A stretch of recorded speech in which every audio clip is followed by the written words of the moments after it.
Student, अभी तक हमने पार्ट 7 खाने से पचाने तक में जाना कि किस तरह से हम खाने के स्वाद को जानते हैं, कैसे उसको पचाते हैं और संतुलित भोजन से हमें क्या मिलता है।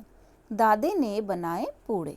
मोनू की दादी ने आज मीठे पूड़े और खीर बनाई है, पर मोनू को तो मीठा खाना पसंद ही नहीं है। दादी ने कहा, जब मैं तुम्हारी उम्र की थी तो मीठी चीज़ें खूब खाती थी, जैसे खीर, हलवा, लापसी। काम भी खूब किया करती। हम लोग दिन भर खेतों में काम करते और वापस आकर घर का काम भी करते। पता करो और कॉपी में लिखो। अपने दादा दादी या बड़ों से पूछो कि जब वे तुम्हारी उम्र के थे तो वे भोजन में क्या क्या खाते थे, क्या काम करते थे। क्या तुम्हारा भोजन और काम उनके जैसे हैं या उनसे अलग हैं। भोजन का महत्व। बच्चों का पढ़ाई में जो लगे न मन, तो उसके पीछे कौन हो सकता है। कुपोषण। कुपोषण के लक्षण: बार बार बीमार पड़ना, उम्र के अनुसार वजन लंबाई में कमी, हमेशा सुस्त व चिड़चिड़ा रहना।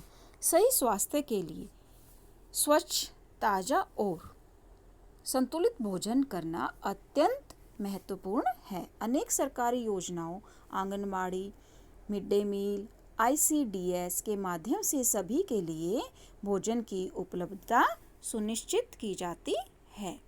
चर्चा करो। क्या तुम ऐसे लोगों को जानते हो जिन्हें भरपेट भोजन नहीं मिलता? इसके क्या कारण हो सकते हैं? तुम उनकी सहायता कैसे कर सकते हो? कई तरह से होता है, कईयों के पास काम नहीं होता, कई बहुत गरीब होते हैं, तो इस तरह के कारण आपको पता करने हैं। अध्यापक की सहायता से स्कूल के समान आयु के कुछ बच्चों का वजन, कद आदि मापो और तालिका बनाकर लिखो। जिन बच्चों का कद और वजन उनकी आयु के हिसाब से बहुत कम या अधिक है, उनके भोजन संबंधी आदतों का पता करो और जानकारी कापी में लिखो। मीरा ने कराया खून टेस्ट। मीरा कई दिनों से बीमार थी। उसकी माँ उसे डॉक्टर के पास ले गई। डॉक्टर ने उसका खून टेस्ट किया। जांच से पता चला कि उसको अनीमिया नामक बीमारी है। माँ के पूछने पर डॉक्टर ने बताया, मीरा के खून में हीमोग्लोबिन की कमी है। उन्होंने मीरा को ताकत की दवाई दी। उसे भोजन में गुड़, आंवला, हरी पत्तेदार सब्जियां खाने को कहा, क्योंकि इनमें आयरन अधिक होता है जो हीमोग्लोबिन को बढ़ाता है। अब हमने क्या जाना कि हीमोग्लोबिन की कमी से कौन सी बीमारी होती है? अनीमिया। इसी तरह से हम ये जानते हैं, ये भी जाना कि ये कहाँ से मिलता है हमें। गुड़, आंवला, हरी पत्तेदार सब्जी खाने से हमारा हीमोग्लोबिन बढ़ता है, क्योंकि उन सब्जियों में आयरन होता है। तो इस तरह से हम जानते हैं कि संतुलित भोजन ना करने से, सही विटामिन प्रोटीन ना लेने से हमें कौन कौन सी बीमारियां हो जाती हैं। अगर हम सही कैल्शियम नहीं खाते हैं, हमारे शरीर में कैल्शियम कमी हो जाती तो हमारी हड्डियों में बीमारी हो जाती है। अगर हम नमक नहीं खाते हैं तो आयोडीन की कमी होने से हमें गोइटर, थायराइड हो जाता है।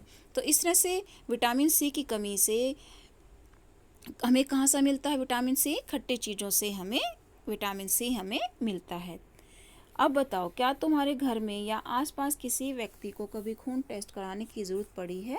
यदि हाँ तो किसे और क्यों? क्या तुम्हारे स्कूल में हेल्थ चेकअप होता है? यदि हाँ तो डॉक्टर क्या चेक करते हैं और क्या बताते हैं? होता है ना स्कूल में, वो देखते हैं ना कि इसकी आँखों में कमी है, ये बच्चा कमज़ोर है। आयरन की टैबलेट आपको दी जाती है और एल्बेंडाजोल भी आपको दी जाती है। वो इसीलिए दी जाती है कि जो जर्म्स हमारे पेट में होते हैं वो मर जाए। आयरन की कमी को पूरा करने के लिए भोजन में क्या क्या शामिल होना चाहिए? ऊपर बताया गया है ना कि आयरन की कमी को पूरा करने के लिए क्या क्या होना चाहिए? गुड़, आंवला, हरी पत्तेदार सब्जियां। हाँ, पता करो। अपने बड़ों से पूछकर लिखो कि भोजन में पोषक तत्वों की कमी से और कौन सी बीमारियां हो सकती हैं। दी गई चीज़ों को उनके स्वाद के अनुसार चित्र में जीभ के स्वाद स्थान पर लिखो। ये हमारी जीभ का चित्र बनाया हुआ है और इसमें ऊपर सबसे पीछे जो है कड़वा, नंबर 2 पर खट्टा, नंबर 3 पर नमकीन और नंबर 4 पर मीठा।